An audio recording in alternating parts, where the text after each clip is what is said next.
jardín de mi casa tengo una huerta de rosas, pues todas fueron sembradas por las manos de mi esposa.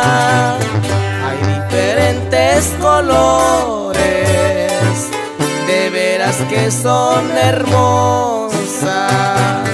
Las riega por las mañanas, las abona por las tardes, unas corta los domingos para llevarle a su madre, que ella esté en el campo santo, y también para rezarle.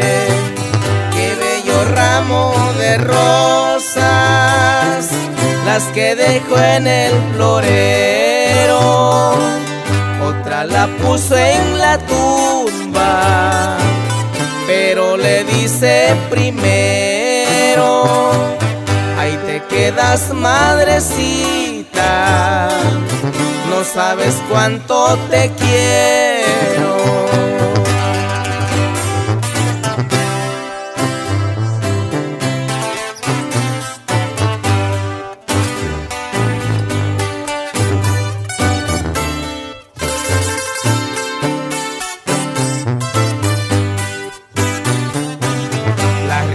Por las mañanas, las abona por las tardes, unas corta los domingos para llevarle a su madre, que ella está en el campo santo, y también para rezarle.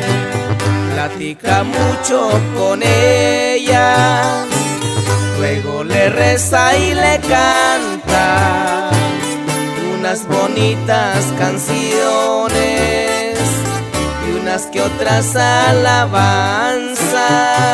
Con lágrimas en los ojos le dice luego la alcanza: qué bello ramo de rosas las que dejó en el florero, otra la puso en la tumba, pero le dice primero: ahí te quedas, madrecita, no sabes cuánto te quiero.